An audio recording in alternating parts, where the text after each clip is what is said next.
Hello, hello muñecuras, ¿cómo están? Deseo que muy bien. Welcome to this English class. Bienvenidos y bienvenidas a esta nueva clase de inglés. Recuerde que se puede suscribir aquí abajito para que sigan recibiendo muchas más clases y compartir estos videitos con personas que lo necesitan y también activar la campanita de notificaciones y comentar acá abajito algún tema que ustedes quieran que les explique. Con mucho gusto y amor lo haré. Hoy vamos a ver este tema súper chévere y es acerca de las diferencias entre las preposiciones for y to. Entonces, ¿en qué contextos usamos for y en qué contextos usamos to? ¿Cuál de los dos elegimos, for o to? Esto con base en algunos contextos de uso. Así que una pista para ustedes saber si usan en algún contexto el for o el to sería en una oración que responda la pregunta ¿para qué? ¿Listo? Esta es como una pista. Si ustedes al escribir una oración, esta oración responde a la pregunta ¿para qué? Es decir, ¿para qué se hace tal cosa? Respondiendo como el propósito, la razón o la causa, ¿sí? En este caso la motivación. En este contexto usamos el for o el to. Observemos estos dos ejemplos. Supongamos que yo digo en inglés, she eats vegetables for her health o she eats vegetables to be healthy. Miremos que semánticamente estamos queriendo decir lo mismo. En la primera oración, quiero decir, ella come verduras para su salud. Y en la segunda, ella come verduras para estar saludable. Entonces miren que semánticamente estas oraciones quieren decir lo mismo, que ella come verduras para estar bien, para estar saludable, para su salud, etc. Solamente que en la primera uso el for y en la segunda oración utilizo el to. ¿Por qué? A ver, primero, estas dos oraciones responderían fácilmente a la pregunta ¿para qué? Es decir, si yo preguntara ¿para qué ella come verduras? Entonces la respuesta miren que están dentro de la oración, para su salud o para estar saludable. Entonces, como estas oraciones responden a esa pregunta ¿para qué? Pueden responder a esa pregunta ¿para qué? Yo aquí utilizo el for o el to. La única diferencia es que en la primera yo coloco el for. ¿Por qué? Porque health es un sustantivo, un noun. Y en la segunda yo coloco el to. ¿Por qué? Porque le sigue el be, que es un verbo. Esa es la única diferencia gramatical. Pero en el significado es lo mismo, significa lo mismo, ¿vale? Pero la única diferencia en la gramática es esa, que el for debe ir seguido de un sustantivo y el to debe ir seguido de un verbo. Entonces miren cómo esta oración responde a la pregunta ¿para qué? Para que ella come verduras para su salud o para estar saludable, por eso yo utilizo el for o el to. Bueno, esta sería como básicamente la diferencia gramatical, ¿sí? De utilizar el uno o el otro, pero ahora ya vamos a enfocarnos en ver las diferencias con base en los contextos de uso, es decir, en qué situaciones utilizaría mejor el for o en qué situaciones utilizaría mejor el to. Y es súper sencillito. Así que empezamos. El primer contexto de uso del for es para hablar de funciones, es decir, ¿para qué sirve algo? Esas oraciones responderían como a esta pregunta, ¿para qué sirve tal cosa? Entonces, el for lo usamos para hablar de funciones. O en inglés, functions. Por ejemplo, that chair is for sitting. Esta oración quiere decir, esa silla es para sentarse. Entonces, miremos, acá tengo el sujeto que sería that chair, esa silla, is, es, y el for significaría en este contexto para sentarse. Y después del for, el verbo siempre debe ir con ing, sitting. ¿Listo? Entonces, miremos que en este caso, el for significaría para. Entonces, esta oración respondería a la pregunta ¿para qué sirve la silla? Para sentarse. That chair is for sitting. ¿Listo? Entonces, mire que si esta pregunta responde fácilmente al para qué sirve algo, ¿sí? Habla de su funcionalidad, pues en este contexto coloco el for. Y seguido del verbo con ing. Otro ejemplo en este caso es books are for learning. Los libros son para aprender. Vemos que acá tengo de nuevo el for. ¿Por qué? Porque estoy hablando de la funcionalidad de los libros, para qué sirven. Y en este contexto yo estoy diciendo for learning, para aprender. Vemos que después del for coloco de nuevo el verbo con ing. Entonces recuerden, el for lo usamos en aquellos contextos en que hablamos de la funcionalidad de algo, como en este caso que hablamos de la funcionalidad de la silla, de los libros, en fin. Ahora, vamos con nuestro segundo contexto de uso. En este caso es para hablar de efectos, ya sean positivos o negativos, ¿sí? Es decir, cuando en una oración hablamos de los efectos de algo sobre otra cosa o sobre alguien. Miremos este ejemplo. Chocolate is not good for me. El chocolate no es bueno para mí. Aquí estamos hablando del efecto que tiene el chocolate sobre mí, ¿sí? En este caso, pues negativo porque estoy diciendo que no es bueno. Entonces, no importa si es negativo o positivo, pero si yo hablo del efecto de algo sobre alguien o sobre otra cosa, yo voy a colocar for, ¿sí? Chocolate is not good for me. El chocolate no es bueno para mí. ¿Listo? Entonces, cuando hablo de efectos aquí, en este contexto, voy a colocar el for. Otro ejemplo sería Learning a new language is beneficial for your cognitive development. Esta oración quiere decir aprender un nuevo idioma es beneficioso para tu desarrollo cognitivo. Entonces vemos en este caso que estoy hablando del beneficio del efecto positivo que tiene aprender un nuevo idioma. Por lo tanto, aquí voy a colocar el for, ¿sí? Ya que estoy hablando de ese efecto positivo sobre el desarrollo cognitivo. Learning a new language is beneficial. Aprender un nuevo idioma es beneficioso para su desarrollo cognitivo. ¿Listo? Entonces, aquí ya usamos el for. Vamos con el otro contexto de uso y es para hacer algo para alguien. En otras palabras, hacer algo para alguien porque lo deseo, porque quiero ser amable, porque quiero ser buena gente, ¿listo? Entonces, en este contexto también usamos el for. Ejemplo, I bought this car for you. Yo compré este carro para ti. Observen entonces que acá estoy usando el for, que en este contexto también significa para ti. I bought this car for you. Yo compré este carro para ti. ¿Sí? Cuando yo hago algo para alguien porque quiero ser amable, porque lo deseo, entonces ahí utilizo el for.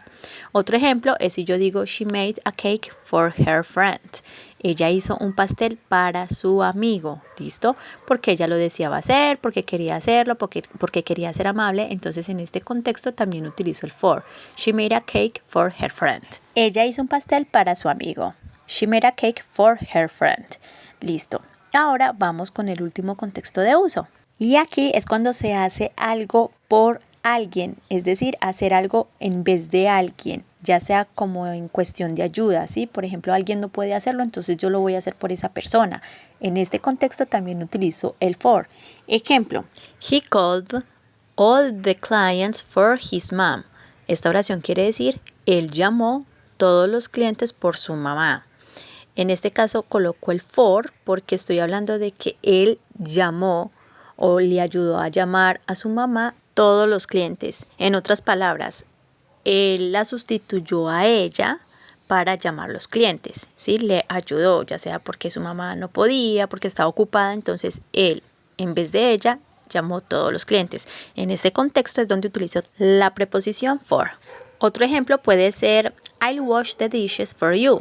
Yo lavaré los platos por ti. En otras palabras, yo lavaré los platos por ti. No se preocupe, quédese sentadita que yo lo voy a hacer por usted. ¿Sí? I'll wash the dishes for you. Yo lo haré por ti. ¿Por qué? Porque yo quiero brindarles ayuda. Quizás la persona está muy cansada o no puede. Entonces yo como en son de ayudar, pues yo lo voy a hacer por esa persona. Y listo.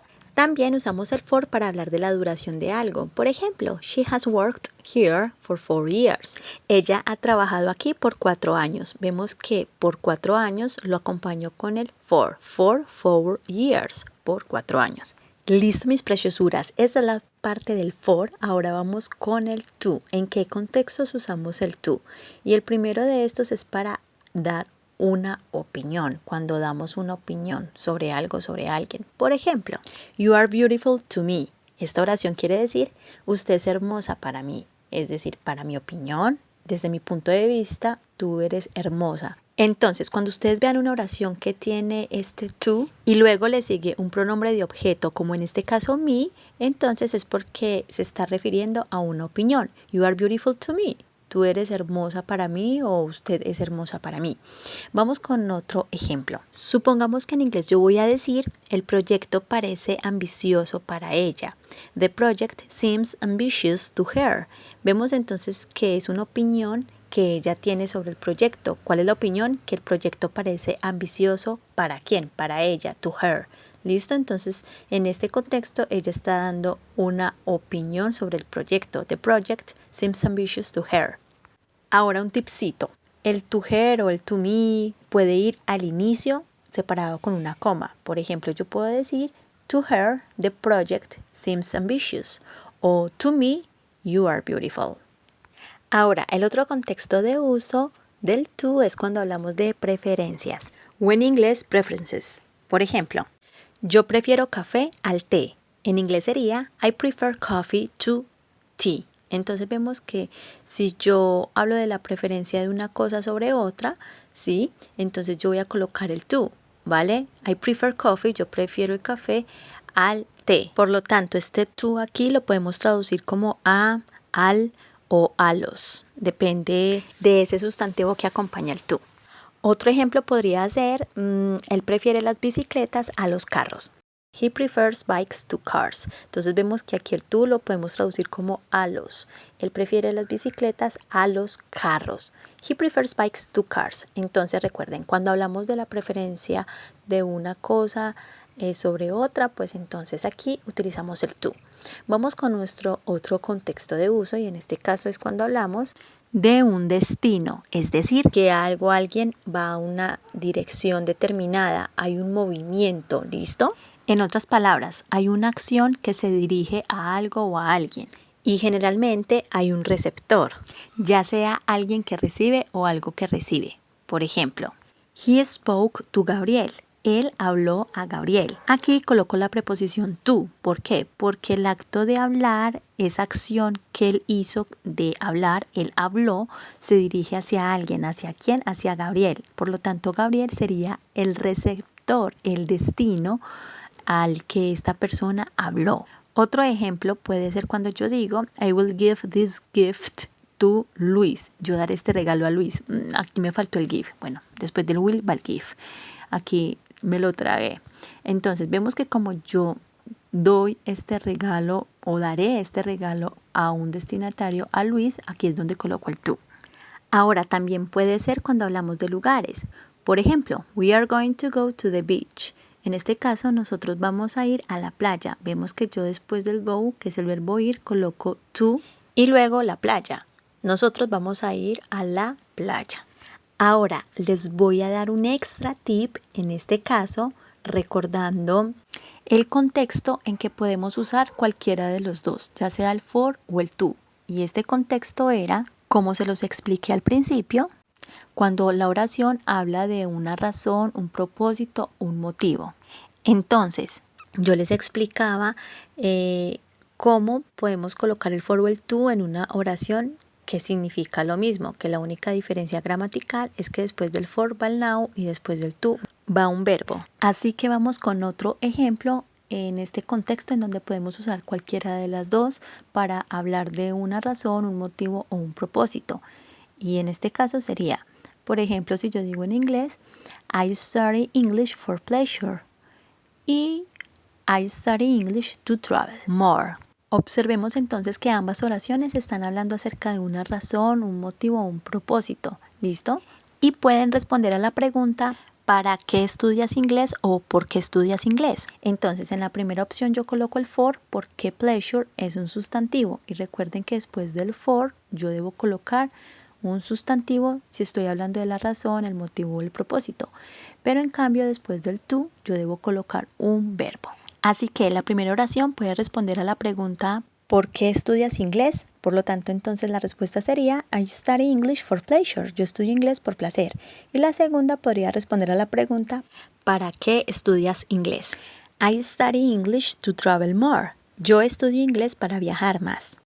O si quieren mantener el mismo significado de la primera oración, pueden decir I study English to have pleasure. Yo estudio inglés para tener placer, que sería lo mismo que decir I study English for pleasure. Yo estudio inglés por placer. Y aquí lo único que cambiaría sería en el uso de las preposiciones for y to, porque el significado sería el mismo en ambas oraciones, o yo querría decir lo mismo en ambas oraciones.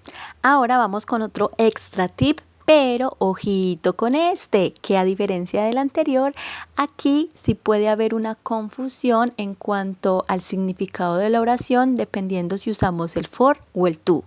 Es decir, aquí ya hay que prestar atención porque en caso de que ustedes usen el for o usen el to, puede cambiar el significado de la oración así contengan las mismas palabras. Por ejemplo, si yo digo she sent an invitation to Carlos o she sent an invitation for Carlos, miremos que prácticamente estas dos oraciones contienen las mismas palabras, la única diferencia es que en la primera coloco el to y en la segunda coloco el for. Pero aquí sí cambia el significado de la oración, es decir, lo que yo quiero transmitir sí varía respecto a si yo elijo el tú o elijo el for dentro de la oración. Vemos, por ejemplo, que en ambas oraciones después del tú y el for está el mismo sustantivo que es Carlos, ¿vale? Pero en la primera oración, que quiere decir she sent an invitation to Carlos, ella envió una invitación a Carlos. En este caso, Carlos siendo sustantivo sería el receptor, el destinatario. Ella envió una invitación a él, ¿vale? A Carlos. En este caso hablaríamos de este contexto que les expliqué hace ratito, el de destino, dirección. Por otro lado, aquí después del for también está el sujeto Carlos, pero aquí ya lo que quiero decir es que ella envió una invitación por Carlos. En otras palabras, en nombre de él. En vez de él, ella lo hizo, ¿sí? Y aquí estaríamos repasando este contexto de uso que vimos también sobre el for, que es cuando hacemos algo en vez de alguien. Por ende, hay que tener precaución respecto a la elección del for o el to dentro de una oración, ya que puede variar el significado de lo que queremos decir. Y bueno, mis preciosuras, esto es todo respecto a las diferencias entre el for y el to, cuando podemos usar el uno o el otro. Recuerden que en este primer caso les expliqué la diferencia gramatical, es decir, el significado de la oración no varía si usamos el for o el to. Lo único que tenemos que tener en cuenta es que después del for colocamos un sustantivo y después del to un verbo. Pero en cambio, hay ocasiones en que sí hay que tener precaución respecto al uso del for o el to cuando la oración puede variar si usamos el uno o el otro. Y bueno, preciosuras, muchas gracias por visualizar estos videitos. Recuerde que le pueden ayudar mucho al canal si le dan un like, por supuesto, si se suscriben, si lo comparten con otras personitas. Además, si dejan algún comentario sobre algún tema que quiera que les explique, con mucho gusto lo haré. Esto nos ayuda a llegar a muchas más personas y a que el canal siga creciendo. Así que nos vemos en nuestra próxima clase. Besitos. ¡Mua!